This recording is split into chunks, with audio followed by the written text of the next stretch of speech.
Last class तक हमने मोल को डिफाइन किया था और हमने नंबर ऑफ पार्टिकल्स और मोल्स में एक रिलेशन जनरेट किया था। जो रिलेशन था number of mole equal to number of particle upon Na, और ये पार्टिकल आपके एटम हो सकते हैं, मॉलिक्यूल्स हो सकते हैं या फिर आयन, कुछ भी हो सकते हैं। आज हम बात करने वाले हैं relation between number of mole and wait of substance. आज जो हम बात करेंगे वो बात करेंगे रिलेशन बिटवीन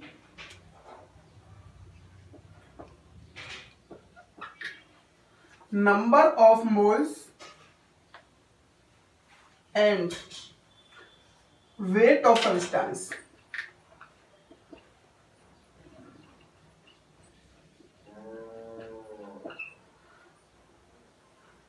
अब हमको जो नंबर ऑफ मोल और वेट में रिलेशन निकालने से पहले एक हम नया टॉपिक, जो इस टॉपिक की स्टडी करना चाहते हैं, that is atomic weight. Actual में एटॉमिक मास या एटॉमिक वेट होता क्या है, हम उसकी बात करेंगे। ये एक ऐसा टॉपिक है जो मोस्टली 99% जनता को पता नहीं एक्चुअल में एटॉमिक मास है क्या। आज आप इसे पढ़ने के बाद उस 1% में आ जाओगे जिनको इसके बारे में कुछ पता है। अब हम बात करते हैं एक्चुअल में एटॉमिक मास है क्या। जैसा कि नाम से पता पड़ रहा होगा, mass of one atom of element, mass of one atom of element, किसी भी एलिमेंट के एक एटम का जो मास होगा दैट इज एटॉमिक मास। अगर हम बात करें 1860 तक साइंटिस्टों के पास ऐसा कोई इंस्ट्रूमेंट नहीं था जो एक एटम का मास मेजर कर सके। कोई भी ऐसा इंस्ट्रूमेंट नहीं था। तो साइंटिस्टों ने एक जुगाड़ बनाना स्टार्ट किया जिसकी वजह से वो एक एटम के मास को मेजर कर सके।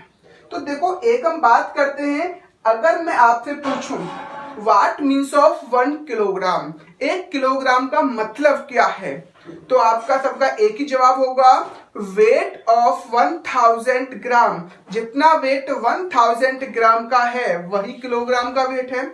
मैं बात एक्चुअल में किसकी करना चाह रहा हूं, ये जो 1 किलोग्राम वर्ड जो जनरेट हुआ है, जो आपको वेट को मेजर करता है, वो एक्चुअल में डिस्कवर कैसे हुआ है, ये एक्चुअल में किसका वेट है।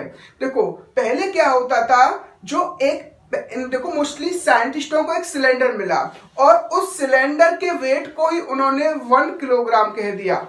एक सिलेंडर के वेट को ही उन्होंने क्या कह दिया, 1 किलोग्राम। चलो देखते हैं किस तरह से साइंटिस्टों ने किलोग्राम की डिस्कवरी की। अगर सपोज दैट मेरे पास ये एक बॉक्स है और मुझे इसका वेट मेजर करना है, तो मैं क्या करूंगा, एक बैलेंस लूंगा और दूसरे बैलेंस में मैं क्या रखूंगा भाई, मैंने एक बॉक्स लिया जिसमें मैंने एक बैलेंस लिया, एक साइड इधर बॉक्स रखा और मेरे पास सेम साइज के बहुत सारे सिलेंडर थे। पहले तो किलोग्राम कोई जानता ही नहीं था, डिस्कवर ही नहीं हुआ था, तो मेरे पास क्या थे, कई सारे एक से सिलेंडर थे। पहला मैंने एक सिलेंडर रखा तब भी बॉक्स नीचे, दूसरा सिलेंडर रखा तब भी बॉक्स नीचे, 3 सिलेंडर रखा तब भी बॉक्स नीचे। ऐसे कर करके मैंने 10 सिलेंडर्स रख दिए। कितने सिलेंडर रख लिए यहाँ पर, 10 सिलेंडर्स रख लिए। और जैसे ही मैंने 10वां सिलेंडर रखा, 10वां सिलेंडर रखा, वैसे ही ये बॉक्स क्या हो गया, बैलेंस हो गया। तो मैं कह सकता हूं weight of this box is 10 cylinder. बात समझ आ रही है। इसी तरह से एक आदमी को सिलेंडर के रेस्पेक्ट में कंपेयर किया। अब मैं जो बात कर रहा हूं, अब मैं वेट किसके रेस्पेक्ट में कंपेयर कर रहा हूं, किससे कंपेयर कर रहा हूं, सिलेंडर से। तो इसी तरह से मैंने एक आदमी का वेट मेजर किया, उसका वेट आया हमारा 50 सिलेंडर। इसी तरह से एक मैंने हाथी का वेट मेजर किया, उसका वेट आया 500 सिलेंडर्स। यानी कि अब मैं वेट को किससे रेस्पेक्ट में मेजर कर रहा हूं, सिलेंडर के रेस्पेक्ट में। तो क्यों ना मैं बार बार सिलेंडर वर्ड का यूज कर रहा हूं, क्यों ना इसको हम एक स्पेसिफिक यूनिट बना दें, क्यों ना हम क्या बना दें इसको, एक यूनिट। इस तरह से सिलेंडर को साइंटिस्टों ने क्या कहना स्टार्ट कर दिया, किलोग्राम। उस सिलेंडर को क्या कह दिया, किलोग्राम। तो अब मैं क्या कहूंगा, इस बॉक्स का वेट कितना है, 10 किलोग्राम। इस आदमी का वेट कितना है, 50 किलोग्राम। इस हाथी का वेट कितना है 500 किलोग्राम, और इस तरह से उन्होंने एक सिलेंडर को क्या कह दिया किलोग्राम कह दिया, और उन्होंने वेट को इस सिलेंडर के रेस्पेक्ट में मेजर किया और उसको एक यूनिट बना दिया। तो इसी तरह से साइंटिस्टों ने क्या किया, एक स्पेसिफिक एटम को चूज किया, एक स्पेसिफिक एटम उन्होंने देखा दैट इज C12।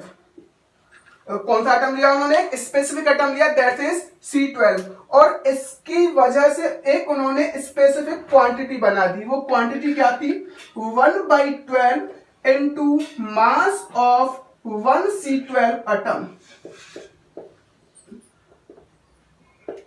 उन्होंने क्या किया, इस स्पेसिफिक क्वांटिटी को देख लिया, यानी कि एक उन्होंने एक क्वांटिटी बना दी, एक स्पेसिफिक क्वांटिटी बना दी। अब हम जो कंपेयर करेंगे, अब हम किसी एटम का जो वेट कंपेयर करेंगे वो इसके रेस्पेक्ट में करेंगे। यहां तक बात समझ में आ रही है। देखो यहां पर हमने देखा किसी का अगर हम वेट कंपेयर कर रहे हैं तो किसके रेस्पेक्ट में कर रहा है, सिलेंडर के रेस्पेक्ट में, और उसको बाद में क्या यूनिट मान लिया किलोग्राम।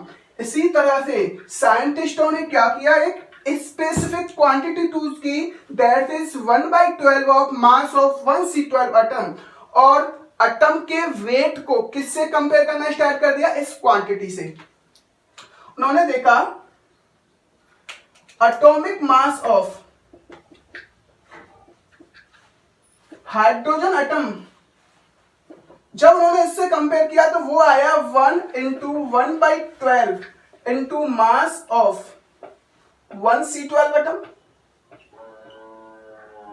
इसी तरह से उन्होंने ऑक्सीजन एटम को कंपेयर किया, इस वाली क्वांटिटी से कंपेयर किया तो ऑक्सीजन एटम का एटॉमिक वेट आया 16 into 1/12 into mass of 1 C12 atom.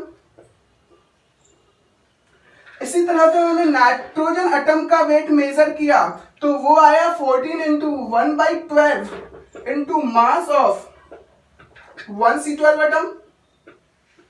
इसी तरह से उन्होंने कई सारे एटम्स के एटॉमिक वेट को इस स्पेसिफिक क्वांटिटी से कंपेयर किया। सपोज हम कह सकते हैं, अगर हम बात करें atomic mass of sodium atom, वो आया 23 times of 1/12 into mass of 1 C12 atoms.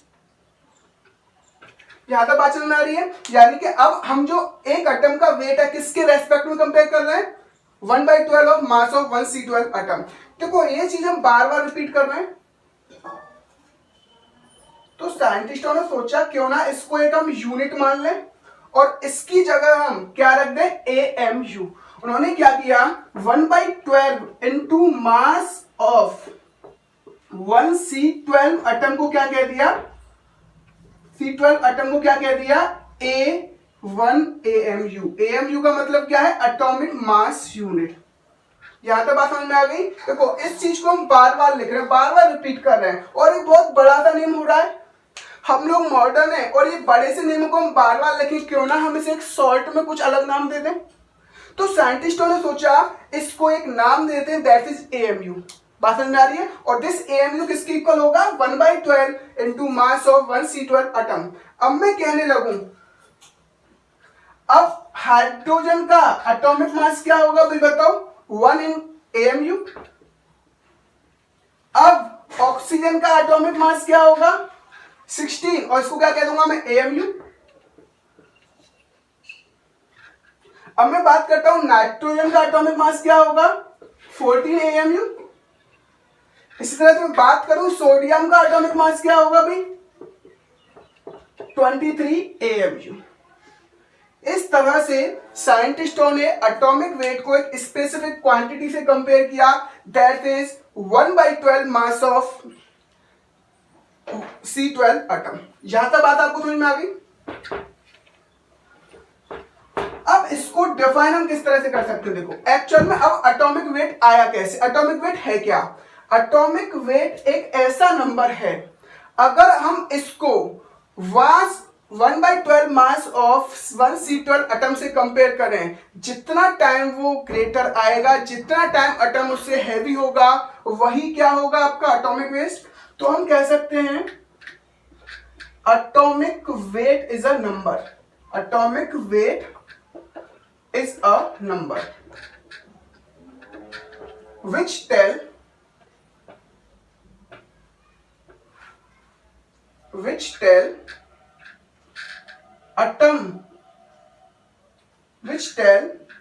how many time atom of elements is heavier than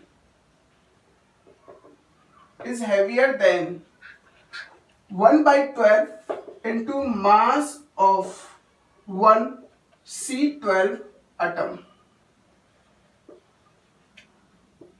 यानी कि एटॉमिक वेट है क्या? जिस चीज का आपको एटॉमिक वेट निकालना है, जिस एटम का आपको एटॉमिक वेट निकालना है, तो आप उसको किससे कंपेयर करोगे? इस वाली क्वांटिटी से। और वो इस वाली क्वांटिटी से जितना टाइम हैवी होगा वही क्या होगा? उसका एटॉमिक वेट। जैसे मैं बात कर लूं हाइड्रोजन का एटॉमिक वेट क्या होगा? 1 होगा, इसको मैंने AMU का नाम दे दिया है। अगर मैं बात करूं ऑक्सीजन का एटॉमिक वेट क्या होगा? 16 होगा, क्योंकि oxygen 16 time heavier than 1/12 mass of 1 C12 atom. अगर मैं कहने लगूं नाइट्रोजन का एटॉमिक वेट क्या होगा? 14 होगा, क्योंकि जो नाइट्रोजन का atomic weight is 14 time heavier than this quantity. इस तरह से हम एटॉमिक वेट को डिफाइन कर सकते हैं। और देखो उसके बाद साइंटिस्टों ने एक नए इंस्ट्रूमेंट्स की डिस्कवरी कर ली थी, that is mass spectrometer.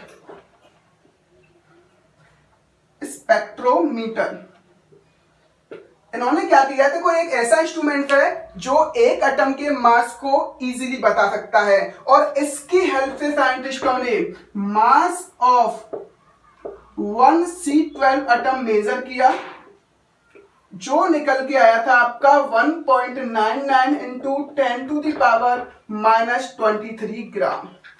Mass spectrometer की हेल्प से साइंटिस्टों ने मास ऑफ 1 C12 एटम का एक मास निकाल लिया, यानी कि C12 के एक एटम का मास निकाला, जो कितना आया था आपका 1.99 इंटू 10⁻⁻23। और इसकी हेल्प से उन्होंने इस स्पेसिफिक क्वांटिटी का भी वेट निकाल लिया था। 1/12 मास ऑफ 1 C12 एटम जो निकल के आएगा वो कितना होगा भाई? 1/12 इंटू 1.99 इंटू 10⁻⁻23 ग्राम। इसको सॉल्व करने के बाद ये आने वाला है हमारा 1.66 इंटू 10⁻⁻24 ग्राम। इसका मतलब ये जो क्वांटिटी है उसकी वैल्यू कितनी आ चुकी है? उसका वेट कितना होगा? उसका वेट कितना होने वाला है भाई? 1.66 इंटू 10⁻⁻24। और इस क्वांटिटी को मैंने क्या कहा था? 1 AMU। मैंने कहा था 1 AMU equal to 1/12 into mass of 1 C12 atom, जो किसके इक्वल है? 1.66 इंटू 10⁻⁻24 ग्राम। यहां तक बात समझ में आ रही है आपको? और अगर हम इसको ये भी लिख सकते हैं 1/NA ग्राम भी लिख सकते हैं। इसको हम क्या लिख सकते हैं? 1/NA ग्राम। यानी कि अगर आप 1/6.023 इंटू 10⁻23 को सॉल्व करोगे तो वो किसके इक्वल आने वाला है? इसके इक्वल आएगा। तो 1 AMU का एक्चुअल में वेट कितना होता है? 1.66 इंटू 10⁻⁻24 ग्राम, या फिर 1/NA ग्राम। और आपको इसको याद रखना है। बात समझ में आ गई आपको? अब मैं कहने लगूं,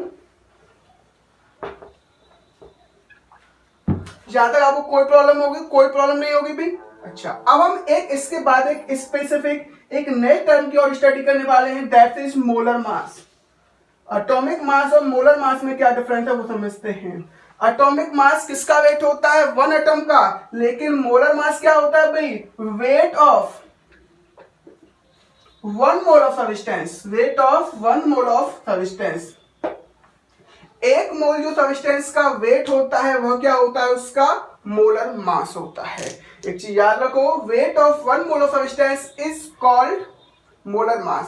अगर मैं बात करने लगूं मेरे पास 1 मोल ऑक्सीजन एटम है, आपको क्या करना है 1 मोल ऑक्सीजन एटम का वेट निकालना है। तो आपको क्या निकालना है weight of 1 mole of oxygen atom, यानी कि आप इसको कह सकते हो क्या होगा भाई, आप कहोगे 1 मोल, यानी कि 1 मोल में कितने एटम होंगे, आप कह सकते हो Na एटम इनटू, क्योंकि 1 मोल में एटम कितने होते हैं आपके Na atoms, into weight of 1 atom, कह सकते हो नहीं कह सकते भाई इसको, weight of 1 mole of oxygen atom को क्या कह सकते हो भैया, 1 मोल ऑक्सीजन एटम का मतलब क्या है, यानी कि आपको Na एटम्स का वेट निकालना है।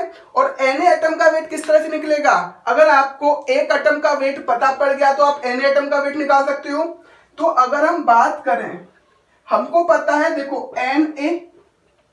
Na का Na एटम का वेट निकालना, Na into weight of 1 sold oxygen atom, जो आया था हमारा 16 AMU, जो कितना निकल के आया था हमारा 16 AMU। और ये भी हम जानते हैं Na इंटू 16 AMU किसकी इक्वल होता है भाई 1/Na ग्राम की इक्वल होता है, या Na से Na क्या हो जाएगा कैंसिल आउट, तो बचेगा क्या आपका 16 ग्राम। अब एक चीज देखो, अगर हम एटॉमिक मास ऑफ ऑक्सीजन की बात करें वो कितना आता है आपका 16 AMU, और अगर हम उसके मोलर की मास की बात करें तो वो कितना आता है आपका 16 ग्राम। तो एक चीज आपको एक कंफर्म हो गई, एटॉमिक मास और मोलर मास में डिफरेंस किसका है, यूनिट का। अगर एटॉमिक मास है तो उसकी यूनिट क्या आएगी AMU, और मोलर मास है तो उसकी यूनिट किस में आने वाली है, ग्राम में आने वाली है। अगर मैं आपको, यहां तक बात आपको बिल्कुल क्लियर हो चुकी होगी, यानी कि मोलर मास एक्चुअल में है क्या, मास ऑफ 1 मोल ऑफ सब्सटेंस, और किसी भी सब्सटेंस किसी एटम का आपको मोलर मास निकालना है तो जो एटॉमिक नंबर है उसमें जो आपको मेजर करोगे वो ग्राम में लिख दो, एटॉमिक नंबर किस में लिख दो, ग्राम में, वही क्या होगा आपका मोलर मास। और जो एटॉमिक मास की यूनिट होती है वो क्या होती है आपकी AMU, लेकिन मोलर मास की यूनिट क्या होती है, ग्राम, बस यही फर्क है।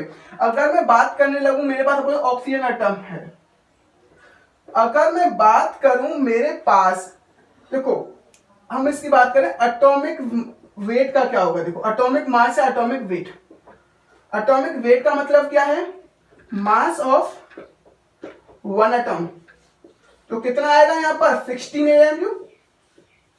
लेकिन मैं ऑक्सीजन एटम के मोलर मास की बात करूं तो क्या आएगा बताओ भाई, मोलर मास का मतलब mass of Na atoms, mass of 1 mole of atom, 1 मोल का मतलब Na एटम्स, तो मैं कह सकता हूं कितना आएगा भाई आपका 16 ग्राम।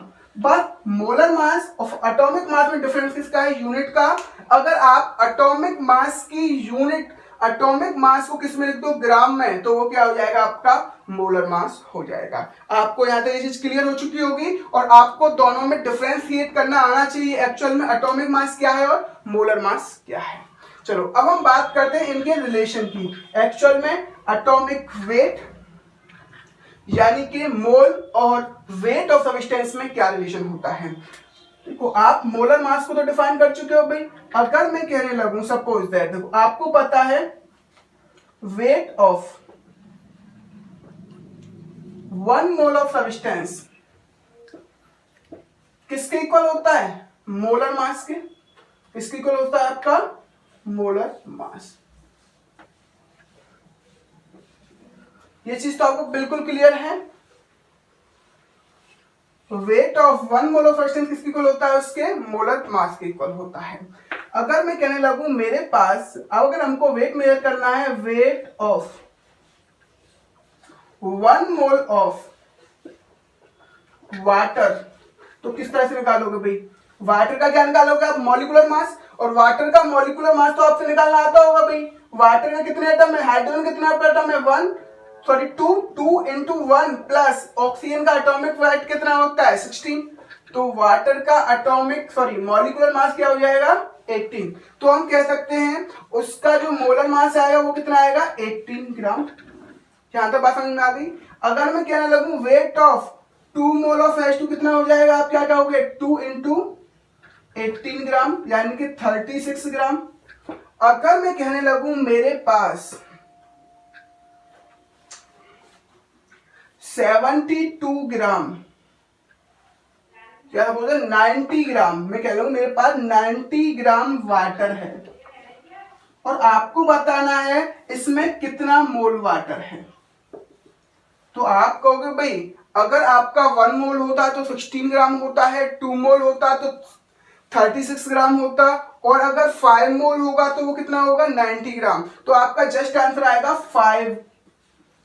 आंसर क्या आएगा, आपका ये जो कंटेनर है उसमें 5 मोल वाटर है। तो एक्चुअल में आपने रीड कैसे किया इसको, आपने क्या किया, वेट को किससे डिवाइड किया, मोलर मास से। वेट को किससे डिवाइड किया, मोलर मास से। यानी कि वेट कितना था 90, मोलर मास कितना होता है वाटर का 18, तो कितना है आपका 5 मोल।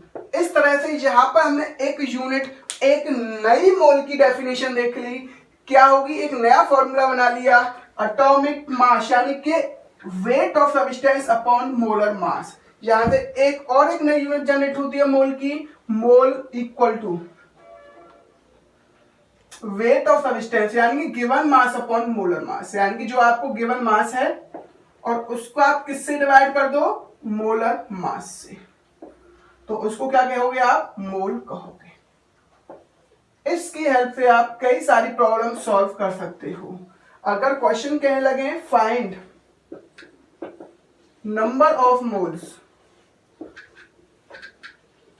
ऑफ 46 ग्राम ऑफ सोडियम, तो आप क्या करोगे भी, आपको वेट गिवन है किसका, सोडियम का, तो आप क्या करोगे, मोल का आपको फॉर्मूला पता है किसके रेस्पेक्ट में, वेट के रेस्पेक्ट में। आपको पता है mole equal to given mass upon molar mass. आपको मास कितना दे रखा है भाई, तो हम कह सकते हैं मोल ऑफ सोडियम किसकी इक्वल आएगा, कितना मास गिवन पे आपको 46 ग्राम। मोलर मास कितना होता है सोडियम का 23 ग्राम, तो कितना आ जाएगा आपके पास 2 मोल। इस तरह से आप इजीली क्वेश्चंस को सॉल्व कर सकते हो और आगे जो नेक्स्ट लेक्चर में हम इससे रिलेटेड कुछ न्यूमेरिकल सॉल्व करेंगे।